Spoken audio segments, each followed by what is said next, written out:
আছে না, যত দোষ নন্দ ঘোষ। এই সংসারে যা হবে সব দোষ আমার। বিয়ের পরে যা হয় সব দোষ আমার। ঘরে আমার স্বামীর সাথে পরিবারের সাথে কথায় কাটাকাটি হয়, হে দোষ কার বলেন? হে দোষও আমার। হেয়ার পর ধরেন আমার স্বামী যদি কোনো কাজের লোকসান যায়, লস হয়, হে দোষ কার? হে দোষও আমার। লাভ হইলে কিন্তু আমার কথা কয় না, কিন্তু লস হয়, হেই দোষটা ঠিকই আমার ঘাড়ে এসে ঘাড়ে চড়াই দেবে। বিয়ের আগে কিন্তু ভাই বোন ঝগড়াঝাটি হয়, হেয়াতে কোনো দোষ নাই, হেয়া হইলে স্বাভাবিক বিষয়। অথচ বিয়ের পর ভাই বোনের সাথে যদি কোনো বিষয় নিয়ে মন মালিন্য হয়, হে দোষ কার বলেন? হে দোষও আমার। বউতে শিখেই দিছে, বউর পরানোর স্টেমে আজ ভাই বোনেরা মিলতে পারে না, ভাই বোনের চোখকে দেখে না, ভাই বোনেরা খালি খালি ঝগড়া হয় ওই বউর স্টেমে। হে দোষ সব আমার। এত গেল বাচ্চা হওয়ার আগের কথা, এখন হলো বাচ্চা হওয়ার পরের কথা।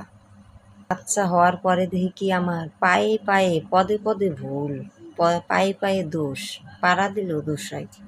এই কথা কইলাম কেন জানেন? বাচ্চার একটু ঠান্ডা লাগলে দোষ কার? আমার। বাচ্চা ভাত খাবে না, বায়না করুক, দোষ কার? আমার।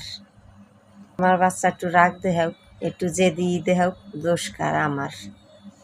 সংসারে যত লোক থাকুক কেউ কোনো দোষ নাই, সব দোষ আমার। সবাই এলে ধোয়া তুলসী পাতা।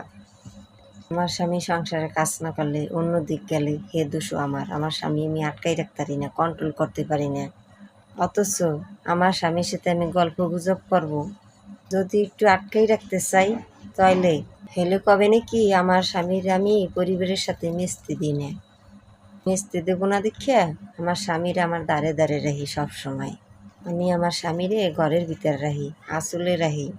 সংসারে কেউর কথা যেন না শুনে, খালি আমার কথাই চলবে, আমার কথা শুনবে, আমার কাছে আমি আটকাই রাখতে চাই, শুধু আমার কথা শুনাইতে চাই। হ্যাঁ, তো আমার দোষ। বাচ্চা যদি কোনো ভুল করে, হে দোষ কার? মার। আসলে কথা কি জানেন, পরের বাড়ির মাইয়েরে দোষ চাপাইতে খুবই সহজ, চাপাইতে আর কথা শুনাইতে হেতে আর কিচ্ছু লাগে না। বাচ্চা যদি লেখাপড়া না করে, হে দোষ মার। আর লেখাপড়া করলে হে দোষ পরিবারের সবার। ভালো লেখাপড়া করলে বাচ্চা, হে গুণ হইলে সবাই। আর শুধু দোষের বাগি হইলে সংসারে বউর। মোট কথা কি, পরের বাড়ি মাইডেরে স্বাভাবিকভাবে নিতেই পারে না, ভালো চোখে দেখতেই পারে না। ভালো চোখে যদি দেখে তাহলে হেয়ার কোনোদিন দোষই হয় না, আর হেয়ার দোষ কোনোদিন ধরতেও পারে না। আর যারে মনে না ধরে, হেয়ার চোখকে পায়ে পায়ে দোষ, আটায় আটায় দোষ, কথায় কথায় দোষ, সব কাজে দোষ।